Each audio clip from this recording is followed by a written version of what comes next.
Et croyez-vous en Dieu? Oh oui, croyez-vous maintenant en Dieu? Maintenant, c'est difficile à répondre.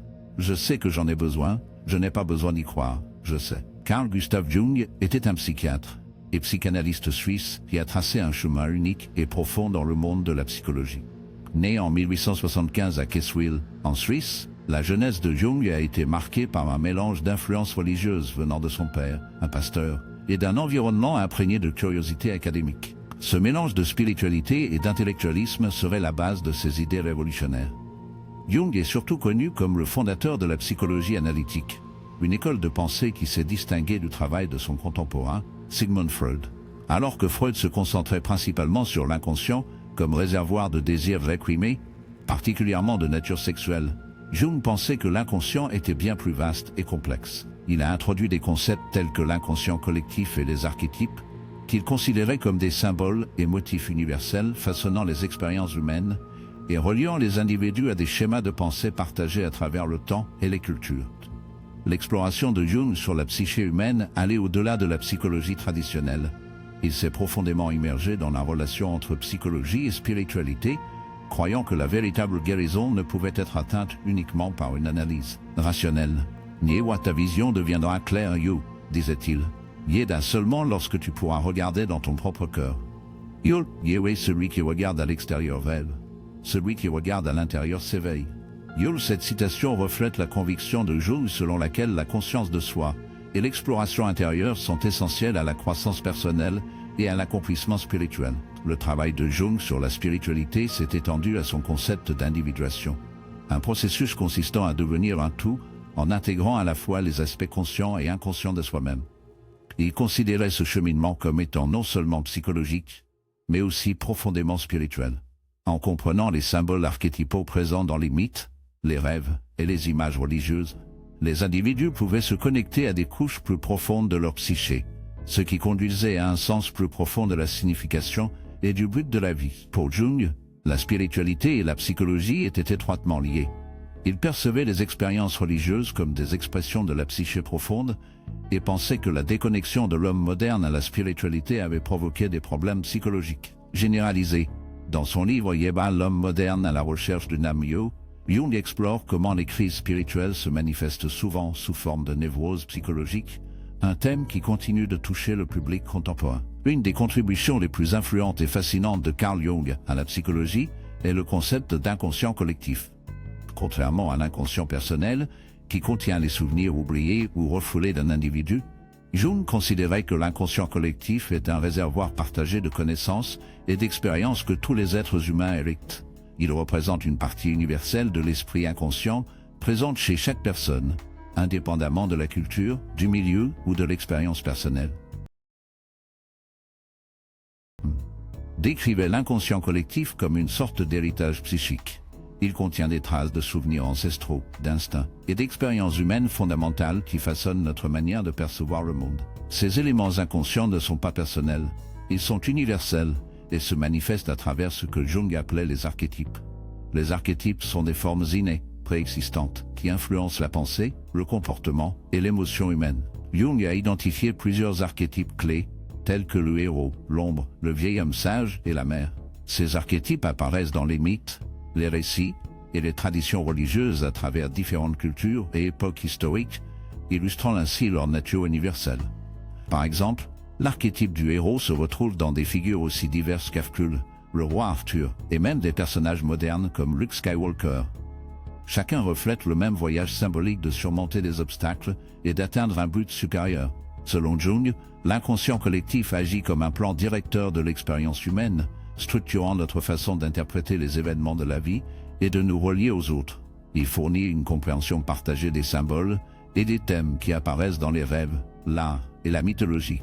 Il écrivait que l'inconscient collectif contient tout l'héritage spirituel de l'évolution de l'humanité, renaissant dans la structure cérébrale de chaque individu.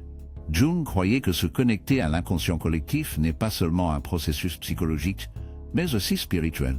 En puisant dans cette couche plus profonde de l'esprit inconscient, les individus peuvent transcender leurs limitations personnelles et accéder à un niveau de conscience plus profond. Ce faisant, ils se connectent à une réalité spirituelle supérieure où les frontières entre le moi et le collectif, entre l'humain et le divin, deviennent floues. À bien des égards, Jung considérait l'inconscient collectif comme le pont entre la psychologie et la spiritualité. Il soutenait que les expériences religieuses, les symboles et les mythes sont des expressions de ce domaine inconscient partagé. Ils offrent aux individus un sentiment de connexion à quelque chose de plus grand qu'eux-mêmes, donnant un sens et un contexte à leur vie. Comme Jung le disait, la tâche de l'homme est de prendre conscience des contenus qui remontent de l'inconscient. L'inconscient collectif n'est donc pas seulement un concept psychologique, mais une clé pour comprendre l'essence spirituelle de l'humanité. Il nous rappelle que malgré nos différences apparentes, nous partageons tous une profonde connexion intérieure les uns avec les autres et avec les forces archétypales qui guident la vie humaine. Au cœur de la théorie de l'inconscient collectif de Carl Jung se trouve le concept d'archétypes, qui sont des symboles universels façonnant le comportement humain, les pensées et les expériences. Ces archétypes ne sont pas de simples idées abstraites, mais des forces fondamentales qui régissent la manière dont nous comprenons nous-mêmes et le monde qui nous entoure. Jung croyait que ces symboles sont profondément ancrés dans la psyché et se manifestent sous diverses formes, des mythes et des rêves aux histoires religieuses et aux expériences personnelles. En essence, ils constituent les éléments constitutifs de l'expérience humaine. Parmi les archétypes les plus connus figurent le héros, la mère et le vieil homme sage, chacun représentant différentes facettes de l'existence humaine. L'archétype du héros, par exemple, symbolise le parcours de la croissance personnelle et le dépassement des obstacles, souvent raconté à travers les histoires de grands guerriers, aventuriers ou figures en quête d'un but supérieur. Cet archétype reflète notre désir de sens, de courage et de transformation, comme en témoignent des personnages issus de la mythologie ancienne, tels Hercule jusqu'aux héros contemporains, tels Harry Potter. Ces archétypes ne se limitent pas au récit.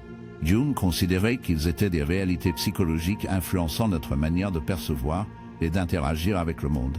En reconnaissant et en intégrant ces symboles dans notre conscience, les individus peuvent acquérir une compréhension plus profonde de leur propre vie et dévoiler un potentiel caché. Comme l'écrivait Jung, un archétype est comme un ancien lit de rivière où l'eau de la vie s'est écoulée pendant des siècles, creusant un canal profond pour elle-même.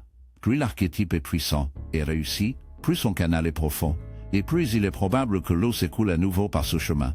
Mais Jung voyait aussi les archétypes comme des voies spirituelles. Il pensait qu'en comprenant ces symboles universels, les individus pouvaient se connecter à des vérités spirituelles plus profondes. Par exemple, l'archétype du héros ne se limite pas au simple dépassement des défis physiques. Il symbolise le voyage spirituel de la découverte de soi et de la transcendance. Cela reflète la lutte intérieure pour affronter nos peurs, conquérir nos faiblesses et finalement s'élever à un état supérieur de conscience. De la même manière, le vieil homme sage n'est pas simplement une figure de sagesse terrestre, mais représente une connexion plus profonde au savoir divin et à l'illumination. En ce sens, les archétypes servent de pont entre l'humain et le divin. Ils ne sont pas seulement des outils psychologiques, mais des symboles spirituels qui indiquent quelque chose de plus grand. Jung croyait que de nombreuses traditions religieuses et spirituelles sont enracinées dans des images archétypales, de la Vierge Marie en tant que mère archétypale au Bouddha en tant que vieil homme sage. Ces figures servent de guide pour les individus cherchant à comprendre les mystères de l'existence et leur place en son sein. Pour Jung, l'étude des archétypes ne consistait pas seulement à comprendre l'esprit, mais à explorer les dimensions spirituelles de la vie.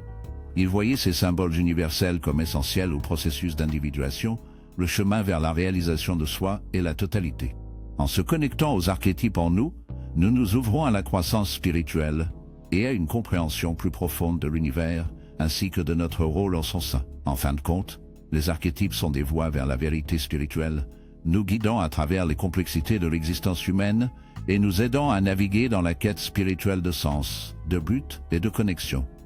De plus, au cœur des théories psychologiques de Carl Jung se trouve le concept d'individuation, le voyage de toute une vie de découverte de soi et d'intégration de l'inconscient.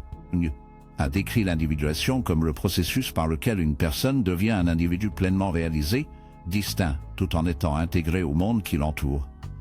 Ce cheminement implique non seulement de comprendre et d'accepter les diverses facettes de soi-même, mais aussi de réconcilier les parties conscientes et inconscientes de la psyché. Selon Jung, beaucoup de nos conflits internes proviennent de la nature fragmentée du moi. Nous vivons souvent divisés entre nos personnages publics, les masques que nous portons pour fonctionner en société, et les aspects plus profonds, souvent cachés, de notre inconscient. Le processus d'individuation consiste à faire émerger ces parties cachées, à les réconcilier et à créer un équilibre harmonieux entre ce que nous paraissons être et ce que nous sommes réellement. Ce parcours d'intégration peut être difficile, car il exige de faire face à l'ombre. Les parties de nous-mêmes que nous refoulons ou nions. L'ombre est souvent la source de nos peurs, faiblesses et insécurités. Mais elle recèle aussi un potentiel et une créativité inexploitée. En reconnaissant et en embrassant l'ombre, l'individu peut transformer ses faiblesses en force, conduisant à un soi plus authentique et complet. L'individuation requiert également de reconnaître l'influence des archétypes en nous. Ces symboles universels, ancrés dans l'inconscient collectif, façonnent notre perception du monde et de nous-mêmes. Grâce au processus d'individuation, nous intégrons ces schémas archétypaux, qu'il s'agisse du héros, de la mère ou du vieil homme sage, leur permettant de nous guider vers une compréhension plus profonde de notre vie personnelle et spirituelle. À mesure que les individus progressent sur le chemin de l'individuation, ils se rapprochent de la plénitude, un état où l'esprit conscient et inconscient travaillent ensemble en harmonie. Cette intégration conduit non seulement à une santé psychologique, mais aussi à une croissance spirituelle. Pour Jung, le processus d'individuation est intrinsèquement spirituel, car il implique une connexion avec le soi, la totalité de notre être, que Jung considérait comme le reflet du divin en chacun de nous.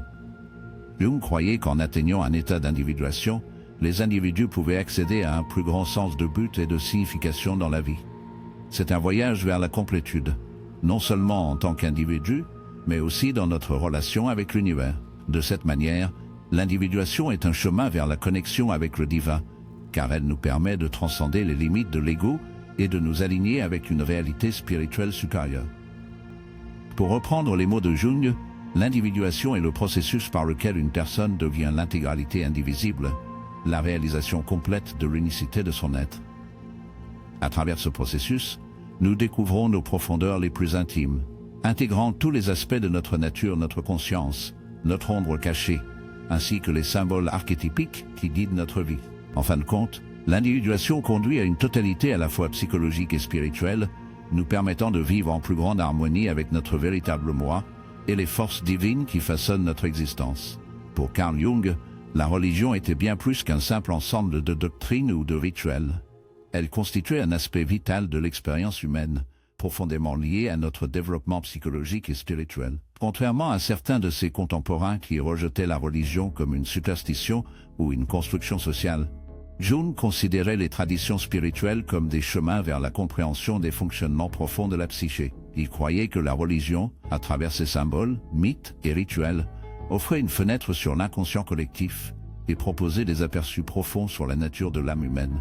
Jung soutenait que les symboles spirituels, tels que la croix dans le christianisme, le mandala dans l'hindouisme ou le yin et yang dans le taoïsme, n'étaient pas arbitraires, mais des images archétypales enracinées dans l'inconscient collectif. Ces symboles représentent des vérités universelles qui transcendent les frontières culturelles et touchent les couches les plus profondes de l'esprit humain. En ce sens, les mythes et récits religieux, qu'ils parlent de la création divine ou du salut, ne sont pas simplement des récits historiques ou culturels. Ils sont des expressions de vérités psychologiques intemporelles.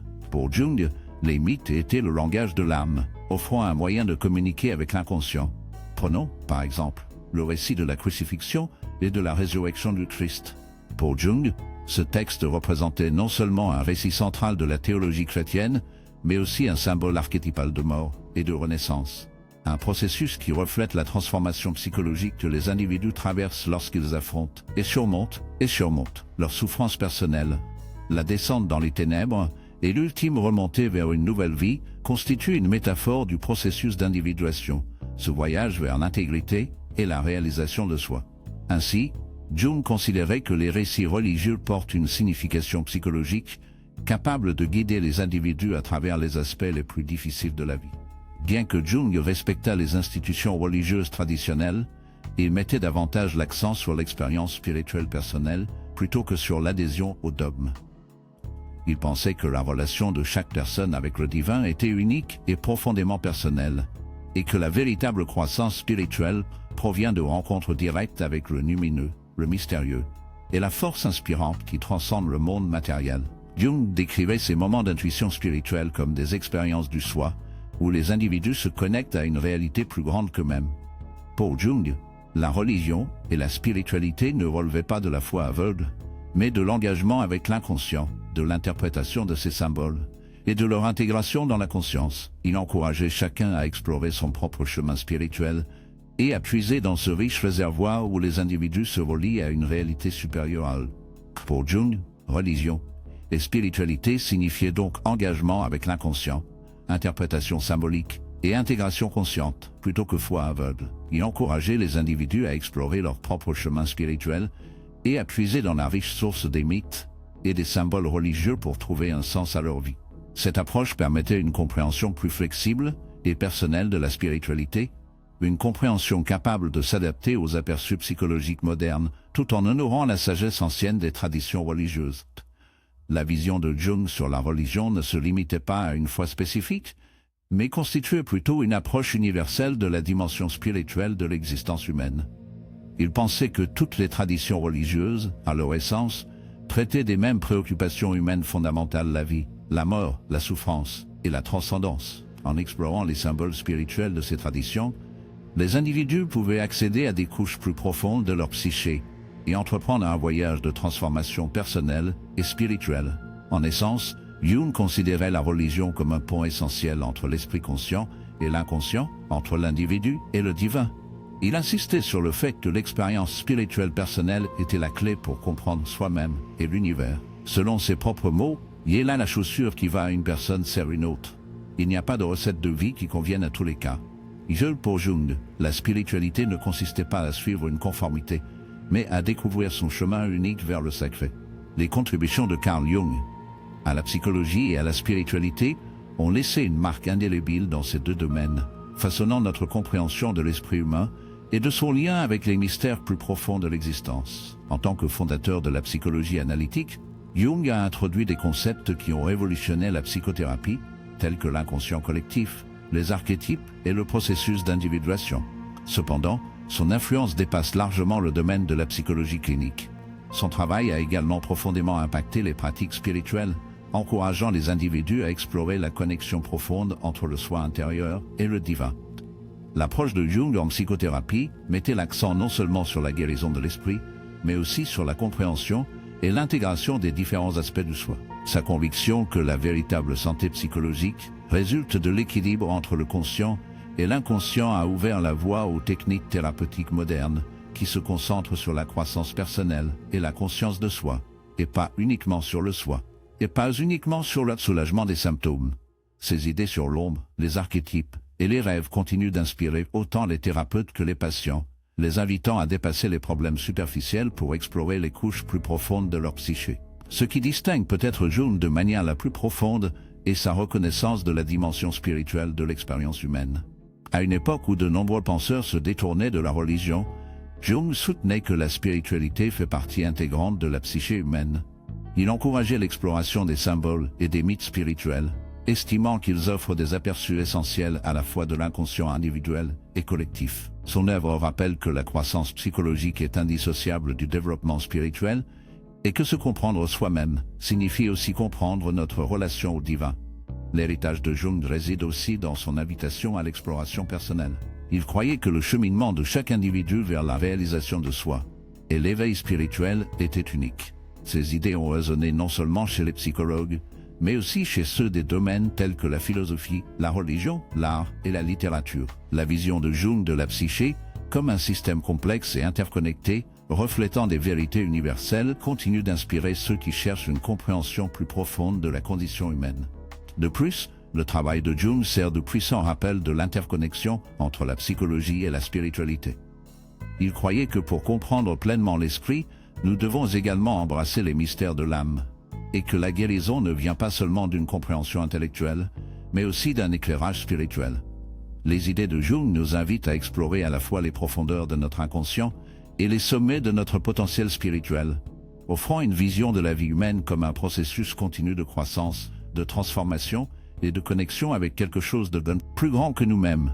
À bien des égards, l'héritage de Carl Jung est un appel à regarder en soi, à s'engager avec les aspects invisibles de nous-mêmes et à explorer les forces spirituelles qui façonnent nos vies.